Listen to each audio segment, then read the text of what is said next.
Good afternoon, Melbourne. It's Tristan Paglianiti Roberts reporting live from the crime scene with the death of Jan Doe, an unknown victim to have died with what looks like the Black Death. Thank you, Tristan.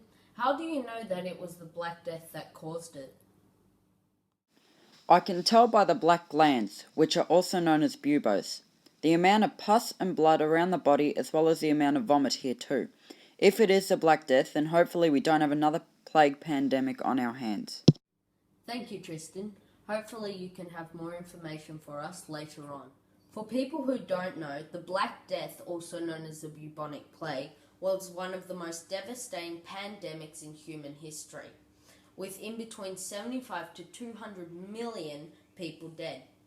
It peaked in Europe between the years of 1346 to 1353. The Black Death was a brutal disease and killed most of its victims within 10 days. It started with a headache, then a fever or cold followed.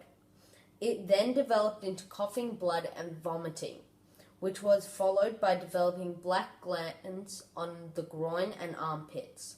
Now we have some emails from the general public. We now have an email from John. He asks, is there a cure? Well, good question, John. Yes, there is a cure, and it was created by Alexander Fleming. He created the cure in 1999.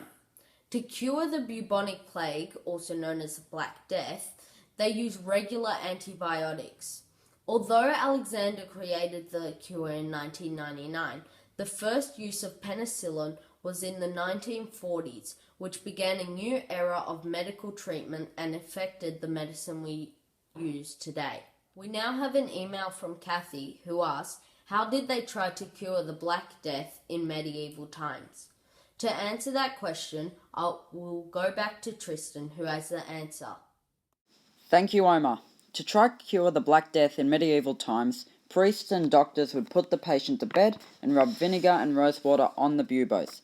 They would cut the buboes open to allow the disease to leave, rub tree roots, human excrement, and would cut the veins leading to the heart to stop the bad blood from spreading. Now back to you, Omar. Thank you, Tristan. Now on how they tried to prevent it from spreading. Doctors used to wear masks that looked like birds' beaks, with flowers or herbs in the tip, just so they wouldn't breathe in the disease. But obviously it didn't work. They also tried to lock up the diseased people in their houses and boarded them up so they could not infect anyone else. Little did they know where the disease originated from. We now have another email. Stephanie asks, why was the plague called the Black Death? Well, Stephanie, the bubonic plague was called the Black Death because of the way it treated its victims. The victims would develop black glands, buboes, on their groins and armpits, which would eventually pop with pus and blood oozing out. This will be our last question. Ronald asks, why was the Black Death so lethal? I think Tristan has the answer to this. Over to you, Tristan. Thanks, Omar. The Black Death was lethal because of the unhygienic living conditions and overpopulated crowds in tiny towns. Towns in those days had sewage flowing into the streets and human excrement on the pathways. It also didn't help that once one person got the disease, they spread it so easily because of how crowded the streets were. You couldn't walk without coming into contact with someone else. Back to you, Omar. Thanks, Tristan. And that's all we have time for today. So to sum up what we have learnt about, we learnt that the side effects include headaches, cold chills, fevers, black buboes, and coughing blood. We learnt that because of the plague, it has affected the medicine we use now, and we also learnt about how the people of that time tried to stop it.